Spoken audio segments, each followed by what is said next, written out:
Whether you inherited the team or you built it yourself, there will come a point where the established, experienced, long term salespeople on the team will get comfortable.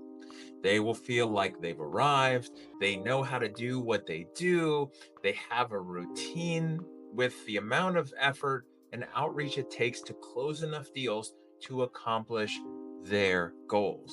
They will get results for the company. The challenge comes for leadership when A, the results aren't good enough anymore, and or B, some part of the sales process or operation needs to change. That's the point where most sales leaders realize that certain members of their team are resistant to change, whether it's because of ego or fear or both. At this moment, managerial frustration usually starts to build. A directive from higher up requires a change to get more sales or to adjust a process or roll out a new technology to the team. The battle of wills begins. Who will win? In many companies I examine, leadership relents and the salespeople win. Things don't change. Salespeople aren't held to a higher standard of activity, performance, or results. New and improved processes are rolled back to like they never happened. The company tries to keep the peace. Some sales are better than none, right? Current salespeople are better than finding and training new ones, right? Wrong. The moment you internally or externally express either of those two thoughts, you have given up control of your organization to the sales people on the team. When you don't uphold the standards set by the company, you will lose as a business. When you don't make necessary changes that will facilitate evolution and growth in your market, you will lose as a business. It's only a matter of time. Business and sales leaders think they can just keep on keeping on. That something, sales, is better than upsetting everyone. Problem with that logic is that there are two main external groups that would take advantage of that logic and leadership mindset. The first is your competition, the current ones that you know of, or those that are just about to come to the market. They're always evolving, adapting, and growing. If you aren't keeping pace with their sales operational dynamics, they will leave you behind in the marketplace. The other group is your potential customers. If you aren't evolving to meet their needs, their requirements, their demands for who they want to work with and what type of sales experience they require, then you will lose. They don't care about you or your team. They only care about themselves. They only want something that will help them in some way. I promise they view you as a commodity that is easily replaceable by your competition. Changing and evolving so that you can grow as a business is ideal. That should be your focus.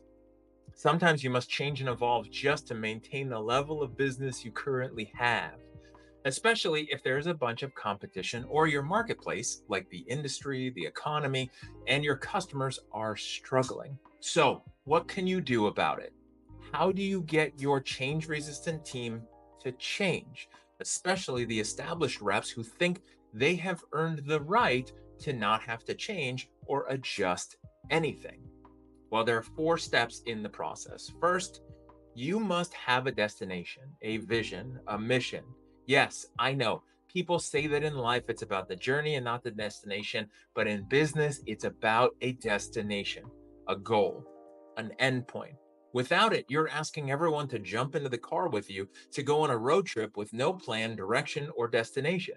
That seems fun at first, but what will keep you from driving in circles and aimlessly driving around?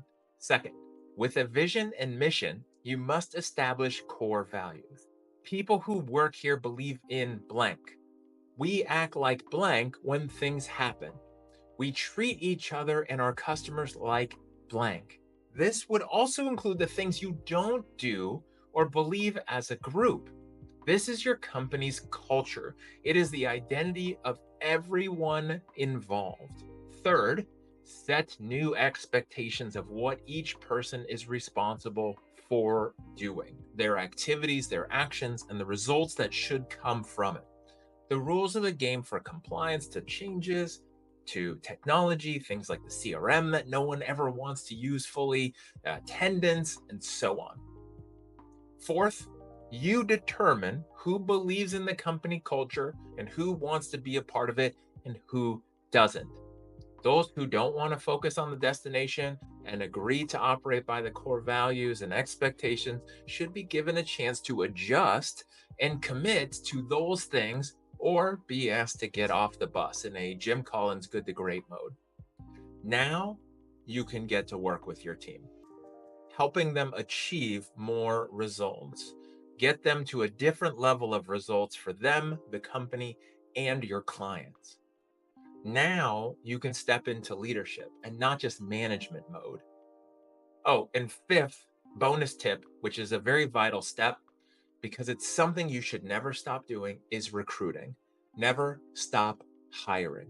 Hiring is like sales. Well, honestly, everything in life is like sales. It's like sales, and it's about a pipeline. A healthy, full pipeline solves most problems.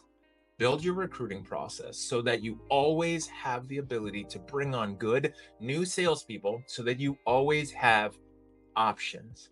What options do you need to have? Well, the option of knowing that you don't need those change resistant, mediocre performing salespeople as much as they think you need them.